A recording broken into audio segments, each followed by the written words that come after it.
Jim, thank you so much for speaking to Bloomberg. Yes, pleasure. So you're changing the culture at Man United. What does that look like? Well, I think it's been a very interesting 6 months, and it's not going to be a short journey. But yeah, things are definitely beginning to change there. I think it's obviously had a decade of sort of difficult seasons, so it was time for a change. But there's been a whole series of managers there now for 10 or 11 series that have seasons which have not been successful. But some of those coaches were clearly very capable. So it's sort of fairly obvious, really, that the environment there has not been a productive environment for a club to be successful, because you can't blame it on 6 or 7 coaches. It's not all the coaches' fault. So, our focus really is to try and change that sort of environment. Well, in what way? Is it work ethic? Well, I think it's a mixture of things. I mean, clearly management is the biggest one, really, that sort of sets the tone and sets the you need an environment. It's a sports club, so it needs to be competitive. It needs to be a degree of intensity. It needs to be driven. All those types of things, but with a sort of supportive side to it, because you're dealing with, players that are relatively young. Some of them, they're still teenagers, really.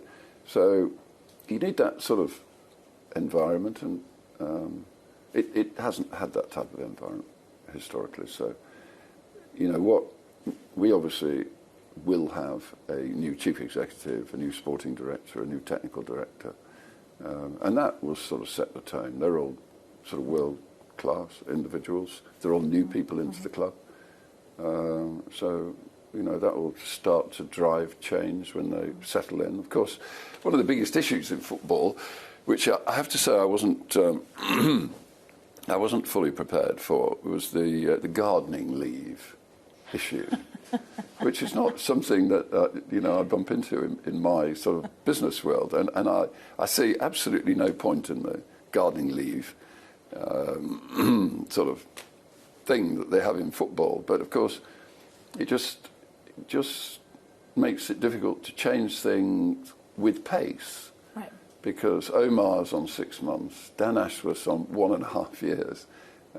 Jason Wilcox, we had a very sensible conversation with Southampton. We managed to find a solution to that.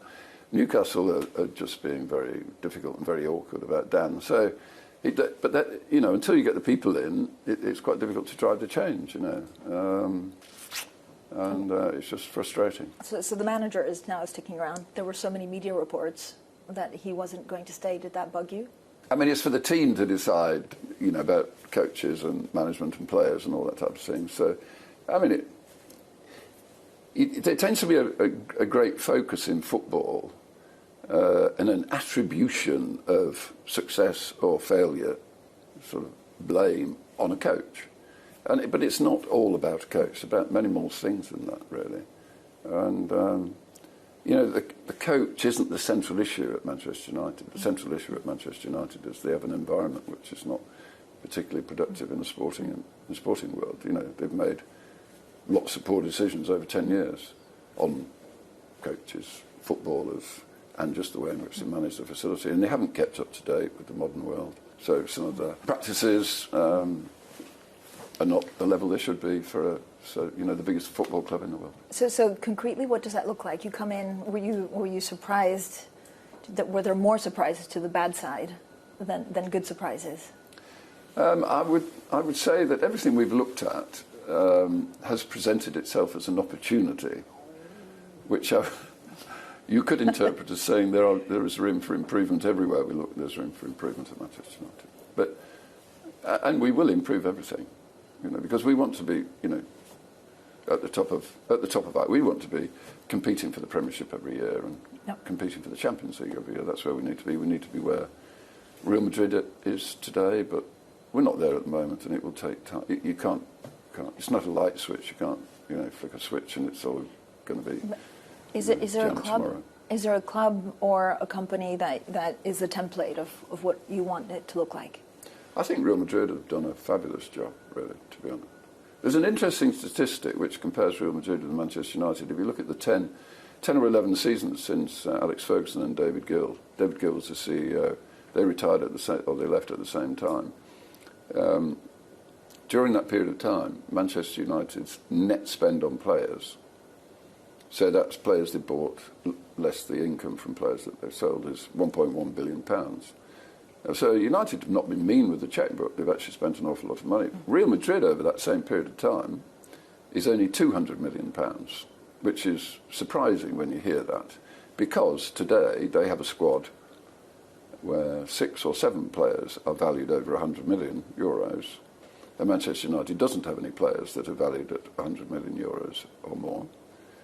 And Real Madrid have built probably the finest football ground in the world, using the same chequebook, because for the 900 million that that they've improved over United, they've managed to build the new Bernabeu.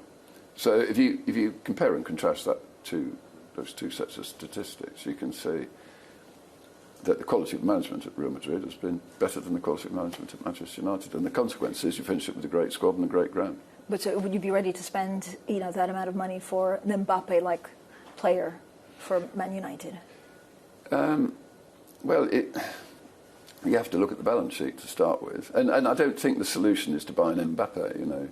We're more grassroots than just one player isn't to solve the problem at Manchester United, really.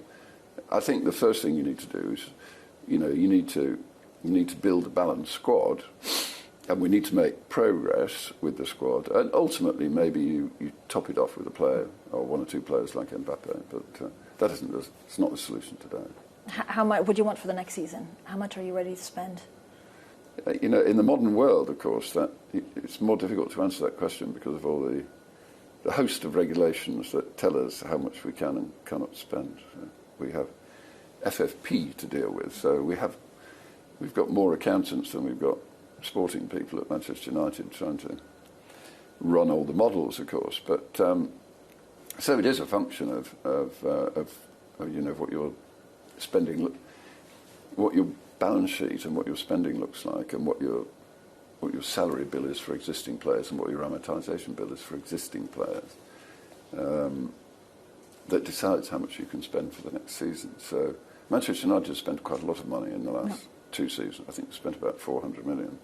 And they've got a fairly high wage bill and they've got fairly high amortisation costs. So that limits the amount we can spend, according to the FFP regs. So it will be a combination of sales and purchases. And of course, there's always this variable about what your income's going to be. So you're sort of always trying to estimate what your income will be to decide what you can spend on players, because you have to make assumptions. Are you going to be in the Champions League? Are you going to be in the Europa Cup, etc.? Because that affects your income and your ability to be able to hit your FFP target. So it's a complicated set of rules. What do you make of the FFP rules? They're too complicated, really. And I think, and there are 2 sets of FFP rules. I mean, it's got a slightly different name in the Premiership, but the UEFA has a set, and the Premier League has a set, and they're different. And they're different levels, and they're different rules. So it becomes quite complicated to manage the books, really, when you're having to try and fit into those sets of rules, and you're trying to make projections about the future. So, we, as you know, won the FA Cup, so we're in the Europa. So our income has gone up because we're in the Europa. But if we'd not been in the Europa, so it all affects your FFP, But where you are right now, you've gone through basically the numbers. You have accountants looking through it. Are there players that you want, or are there? We're in the middle of that transfer period, so we're doing what every other club is doing, which is looking at Do you think you'll get which are the holes in our squad and where we want to plug the holes, and then what are the possibilities out there in the marketplace? You're confident that you'll get the positions you need? I'm not confident that we'll solve all the problems in the first transfer window, no. It will take time. And also bear in mind, from what I was just saying, Omar, Dan, Jason, who are the sort of key pillars of the sports side, they're not all in place. We've only got Jason in place. So, we're sort of a bit handicapped in that sense. So I think we'll do a fairly good job, but it's not going to answer all the problems this first season. It will take 2 or 3 summer windows to get to a better place, I think. So, Jim, we're talking about FFP and some of the rules. Man City is challenging some of the definitions. Yes, that is. Yeah, the associated party rules. I think they're challenging. Yeah, but I mean that. FFP is complicated, and are they right to challenge it? Well, I can understand why they are challenging it, because I mean they're basically saying associated parties should be able to invest in their club.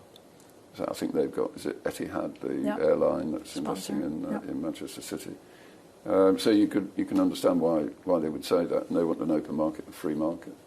But it's not really for me to sort of judge.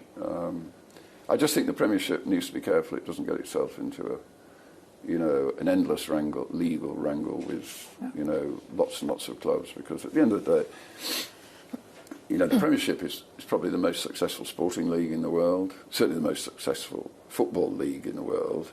And we have this expression up north in England: if it ain't broke, don't fix it. And you have to be careful if you start interfering too much, bringing too much regulation in, and then you finish up with the Manchester City issue, you finish up with the Everton issue, you finish up with the Nottingham Forest issue, and on and on and on.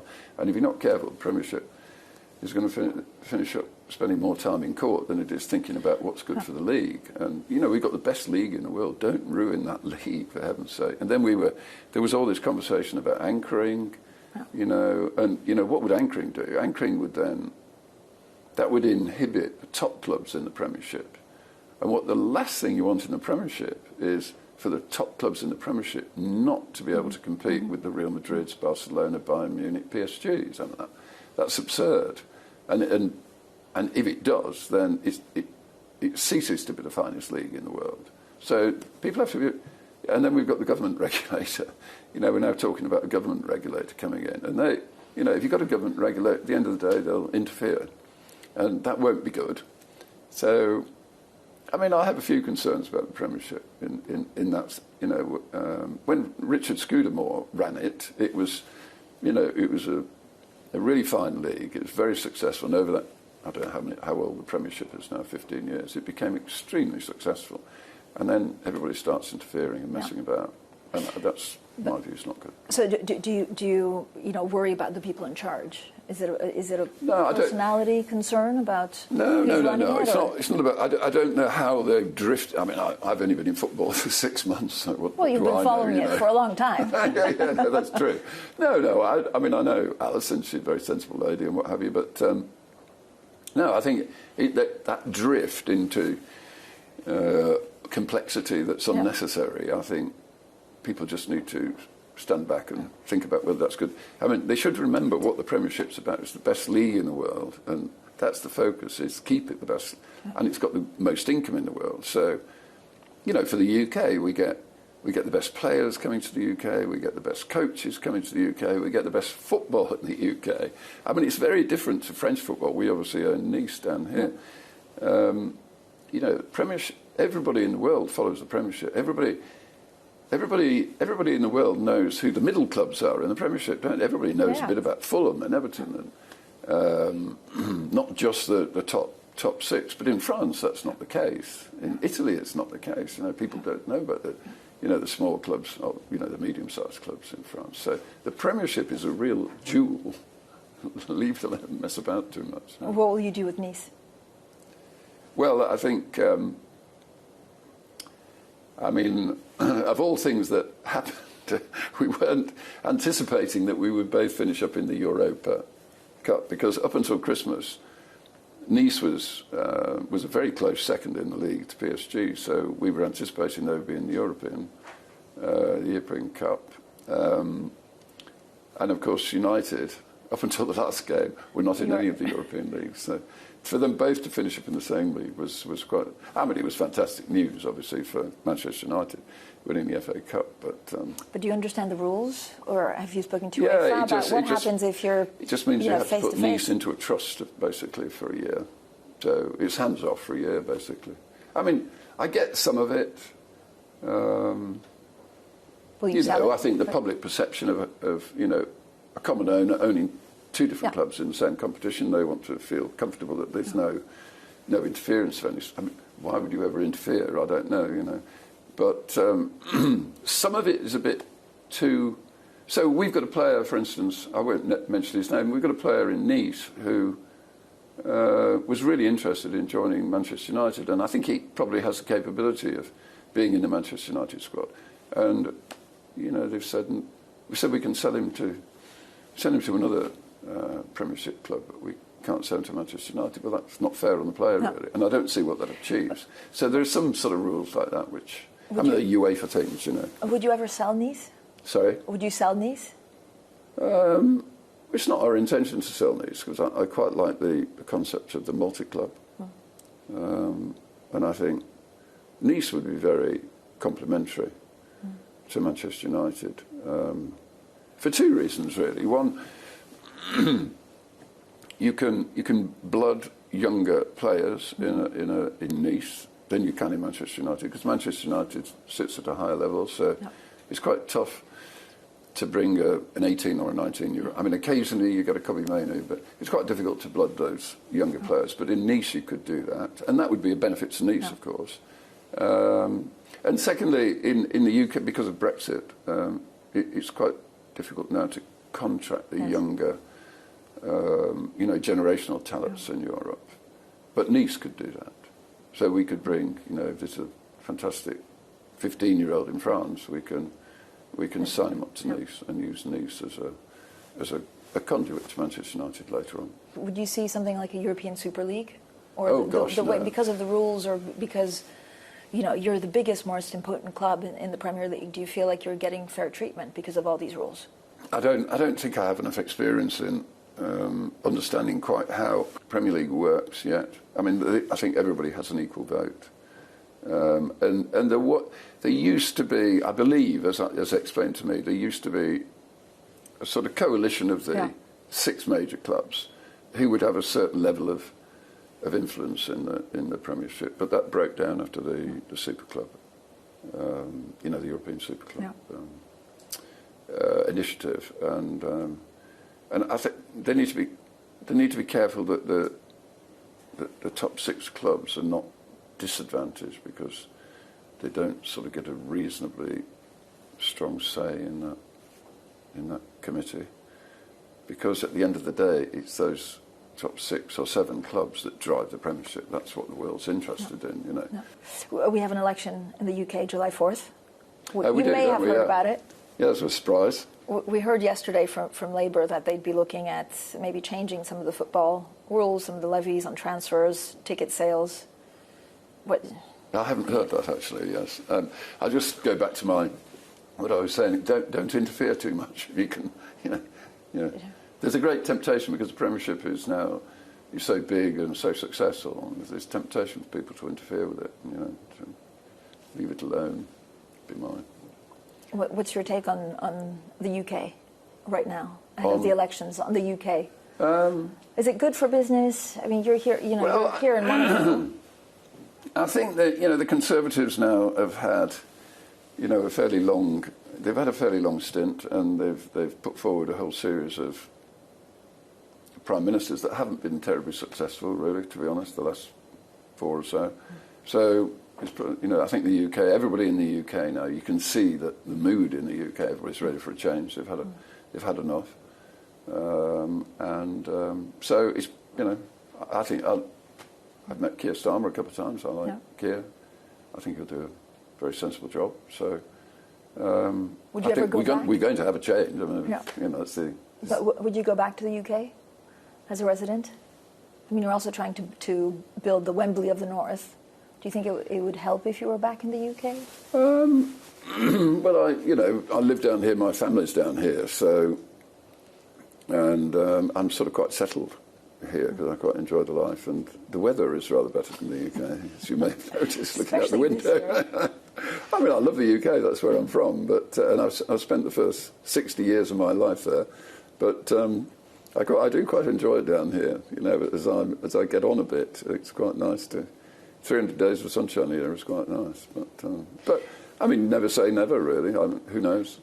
So you want to redevelop, of course, the stadium. Yeah. Wembley of the North. Are you looking for outside private money? Does it involve sovereign wealth funds? Where are we in those stages? Well, I think it's more about the regeneration of southern Manchester, really, because the area of southern Manchester is a really I think it's an area of historical significance in the sense that that's where the Industrial Revolution began and settled at the beginning in the sort of late 1700s, and that really is a sort of fundamental change in the way humans have existed, because before manufacturing it was a fairly, we had a fairly rural existence, and the reason Old Trafford was built where it was built was because the workers, when they left their factories, they could walk to the ground. There was no public transport, So Old Trafford is in the middle of where the Industrial Revolution began, and it's all part of the sector.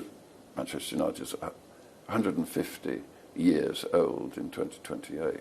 It's an old club. It's one of the oldest clubs in the world. But I mean, that area today is fairly run down. Mm-hmm. So it's an area of historical significance, and in the centre of it, it's got the Manchester United football ground. Everybody in the world knows of Manchester because of Manchester United. It's Manchester United like Coca-Cola, isn't it? Everybody knows. Well, I'm not sure I know why, but it's a fact. If you go to Africa, you go to Asia, you go anywhere in Asia or around the world, they all are familiar with Manchester. Sir Jim, have you had discussions with private investors ready to put money in the project? If you regenerate that south side of Manchester, it has to be a government initiative because it's too big an area and it's too big a project. But a regeneration project needs to have a sort of an economic nucleus. And otherwise you're just building housing estates. If you look at Barcelona, 5 million people a year come to the museum at Barcelona Football Club, So you would have an economic nucleus because Manchester United is the biggest football club in the world. Millions of people come every year to look around the facilities, and you would build museums and fan zones and all that type of stuff. If you look at Wembley now, if you look at the new Wembley, which Norman Foster built in London, and you look at the surrounding area, it's full of new developments, which have come in because of that. So, it would involve public money, it would involve our money, and it would involve private money, because you'd need people to come in, and maybe you'd build, a new part of the university, you'd new health and well-being, you'd build a museum, you'd build the ground, you'd build all the hotels and housing facilities and transportation systems and all that type of thing. So it'd be quite a large project. Club World Cup. So what do you think of it? We're not in it, so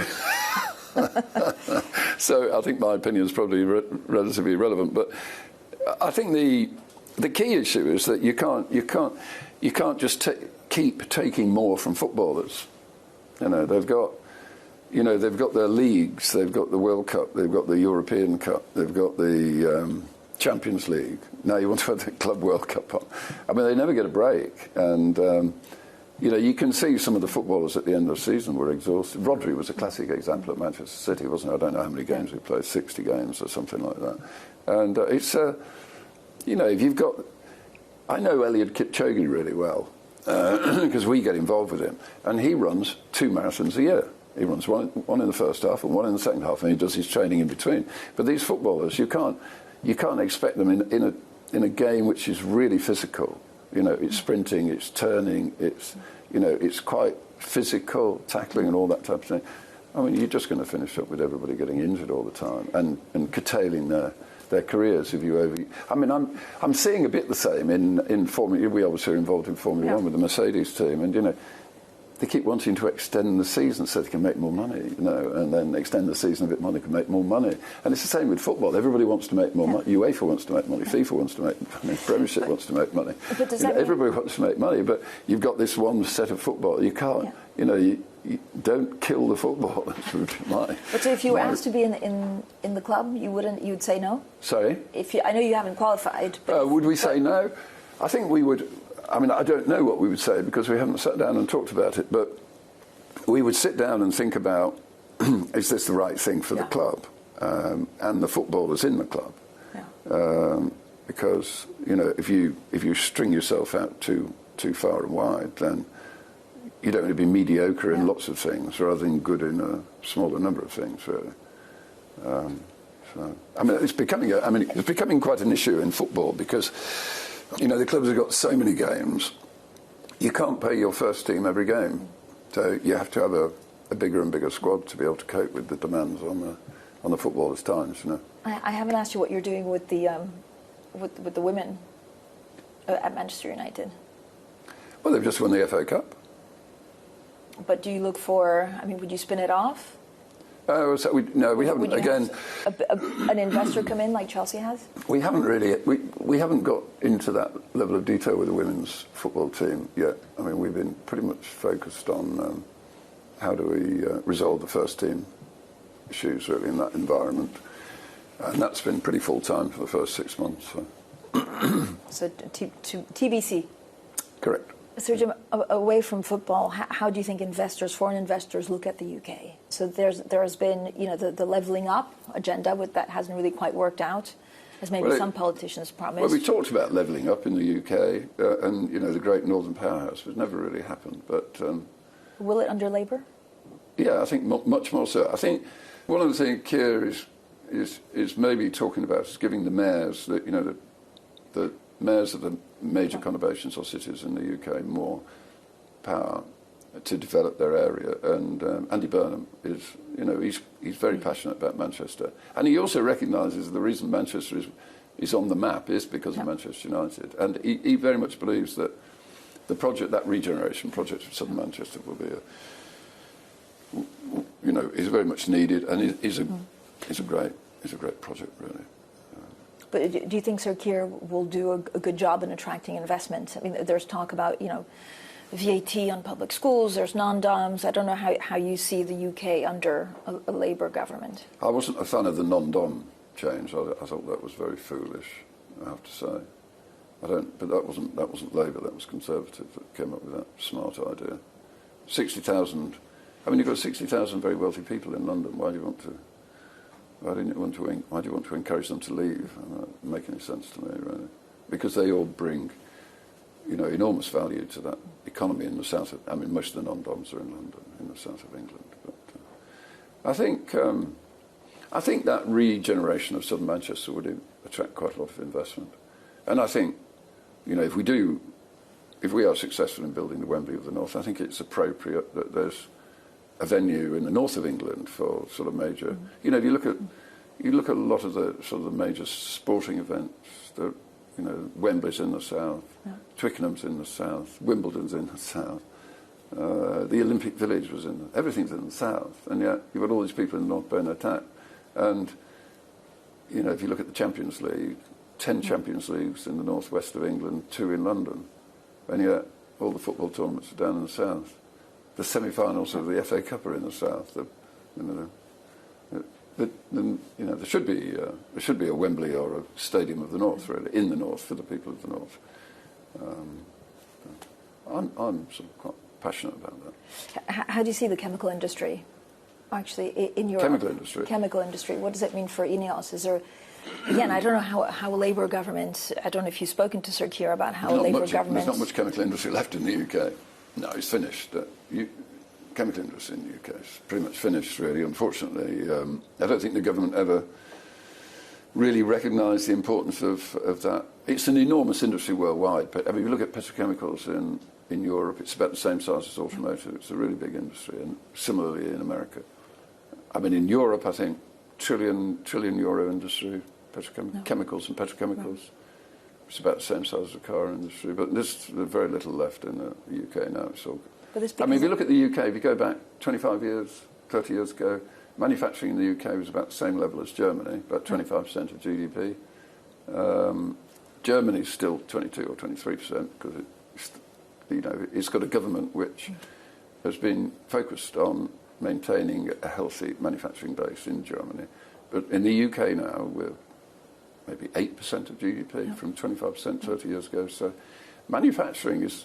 Which one of the reasons you had these powerhouse of the North, and those types of initiatives, because the North is a manufacturing base, but it's pretty much all gone, and I think it's probably too late now. Could Labour not bring it back? How do you think a Labour government again, it's would not change? a switch, really. You have to have a long term. Do you think they have a plan? I don't know.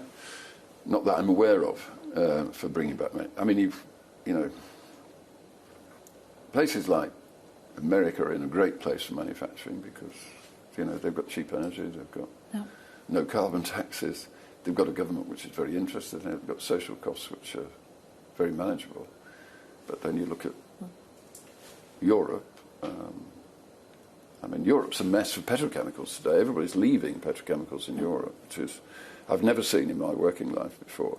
But if you look at, I'm talking mainland Europe, but I mean, sort of, it applies to the UK as well, really, is energy costs are 5 times America. Gas is 5 times the cost of America. Electricity is 5 times the price of America.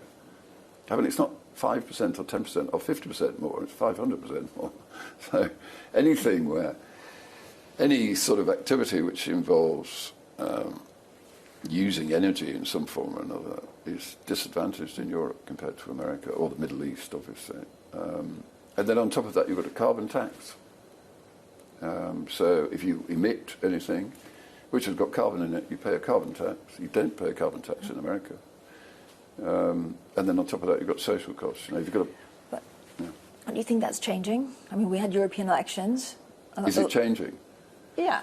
Will policies in Europe change because of the European elections? There seems to have been a vote. Well, I think they're listening because we met Ursula von der Leyen and Alexander De Croo 3 or 4 months ago, and we had quite a long chat about the sort of state of industry in Europe. So I think they're listening, and they were quite sympathetic with the arguments, but I haven't seen any changes.